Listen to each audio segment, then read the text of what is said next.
కూటమి ప్రభుత్వం అక్రమ కేసులతో తమను భయపెట్టాలని చూస్తుందని, తాటాకు చప్పళ్లకు భయపడేది లేదని వైసీపీ యువజన విభాగం రాష్ట్ర అధ్యక్షుడు జక్కంపూడి రాజా స్పష్టం చేశారు. డిఎస్సి అక్రమాలు, ఫీజు రియంబర్స్మెంట్ బకాయిలపై విద్యాశాఖ మంత్రి నారా లోకేష్ బాధ్యత వహిస్తూ తక్షణమే రాజీనామా చేయాలని డిమాండ్ చేశారు. నిరుద్యోగ భృతి ఇవ్వకుండా ప్రభుత్వాన్ని మోసం చేసిందని విమర్శించారు.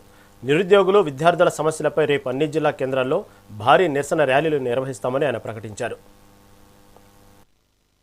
మేము ఎప్పుడు విద్యార్థుల తరపున గొంతెత్తి మాట్లాడితే కేవలం ఆవేళకి మాత్రం ఏదో నాలిక తడిపినట్టుగా, ఓ 4 చుక్కలేసినట్టుగా, ఓ 300 కోట్లు 400 కోట్లు విడుదల చేసి ఏదో గొప్పగా చేసినట్టుగా చెప్పడం.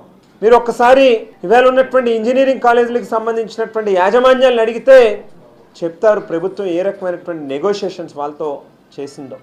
బ్యాంకుల నుంచి కాలేజీలకు అప్పులు ఇప్పిస్తారట, ఆ వడ్డీలేమో కాలేజీ యాజమాన్యాలే కట్టుకోవాలట, ఆ బ్యాంకుల నుంచి ఇప్పించేటటువంటి అప్పులకు కూడా కాలేజీ యాజమాన్యాలే సెక్యూరిటీల కింద సంతకాలు పెట్టాలట.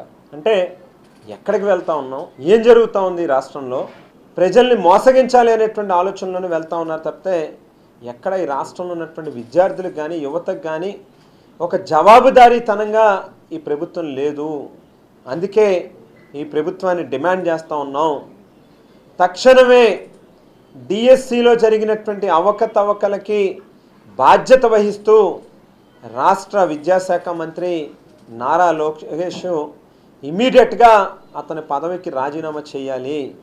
లేని పక్షంలో ఢిల్లీ రాజధానిలో ఏ రకంగా అయితే జరిగిందో ఖచ్చితంగా ఈ రాష్ట్రంలో ఉన్నటువంటి యువతందరం కూడా, ముఖ్యంగా డిఎస్సి అభ్యర్థులందరూ కూడా లోకేష్ రాజీనామా చేసేంత దాకా కూడా నిద్రపోరు, ఉద్యమిస్తారనేటువంటి మాటను తెలియజేస్తూ ఉన్నాం. అలాగే 9,000 కోట్ల రూపాయలకి పైబడి బకాయి పడ్డటువంటి ఫీజు రియంబర్స్మెంట్ బిల్లుల్ని చెల్లించకపోతే ప్రతి కాలేజీకి వెళ్తాం, ప్రతి విద్యార్థి తరపున వాళ్ళందరికీ కూడా మేము తోడుగా నిలిచి ఈ ప్రభుత్వం మీద ఉద్యమిస్తాము అని చెప్పి కూడా ఈ ప్రభుత్వానికి తెలియజేస్తూ ఉన్నాం. మేము ఎప్పుడు విద్యార్థులు